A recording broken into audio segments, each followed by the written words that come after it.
ಪೂಜಿ home stay ಅವರೇ jeep ಅಲ್ಲಿ trekking ಕರ್ಕೊ ಹೋದ್ರು ನಮ್ನ. ಜೀಪ್ ಅಲ್ಲಿ ಟ್ರಾವೆಲ್ ಮಾಡೋದೇ ಬೆಸ್ಟ್ ಎಕ್ಸ್ಪೀರಿಯನ್ಸ್. ನಮ್ ಜೊತೆ ಅಲ್ಲೇ ಸ್ಟೇ ಮಾಡಕ್ ಬಂದರ್ ಕೂಡ ಜಾಯ್ನ್ ಆದ್ರು. ಲವ್ ಮಾಕ್ಟೆಲ್ ಮೂವಿ ನೋಡಿದವರಿಗೆಲ್ಲ ಈ ಪ್ಲೇಸ್ ಅಂತೂ ನೆನ್ಪಿದ್ದೇ ಇರುತ್ತೆ. ನೂಜಿ ಹೋಮ್ ಸ್ಟೇ ಇಂದ ಬರೀ 3 ಕಿಲೋಮೀಟರ್ ಈ ಪ್ಲೇಸ್ ವಿಸಿಟ್ ಮಾಡಕ್ಕೆ. ಇದು ಗಣಪತಿ ದೇವಸ್ಥಾನ. ನಾವು ಹೋದಾಗಂತೂ ತುಂಬಾ ಕ್ರೌಡ್ ಇತ್ತು. ಹೋಮ್ ಸ್ಟೇಗೆ ಕಳ್ಸ, ಹೋರ್ನಾಡು, ಸಂಸೆ ನಿಯರ್ ಆಗಿರೋದ್ರಿಂದ ಎಲ್ಲಾ ಪ್ಲೇಸು ಕವರ್ ಮಾಡಿದ್ವಿ.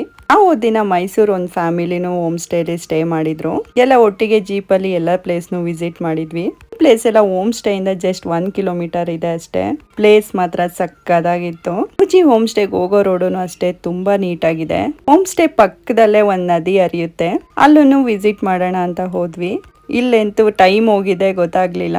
ನೇಚರ್ ಎಲ್ಲ ಅಷ್ಟು ಚೆನ್ನಾಗಿದೆ. ಹೋಮ್ ಸ್ಟೇ ನಂಬರು ಹಾಗೆ ಅಡ್ರೆಸ್ ನ ಡಿಸ್ಕ್ರಿಪ್ಷನ್ ಬಾಕ್ಸ್ ಅಲ್ಲಿ ಮೆನ್ಷನ್ ಮಾಡಿರ್ತೀನಿ, ಚೆಕ್ ಮಾಡ್ಕೊಳ್ಳಿ. ಕಸ್ಟಮರ್ ರಿವ್ಯೂ ಕೇಳೋಣ ಬನ್ನಿ. The culture, how they are treating us, so it's excellent actually, like a family only they are treating. Thank you for watching. Bye.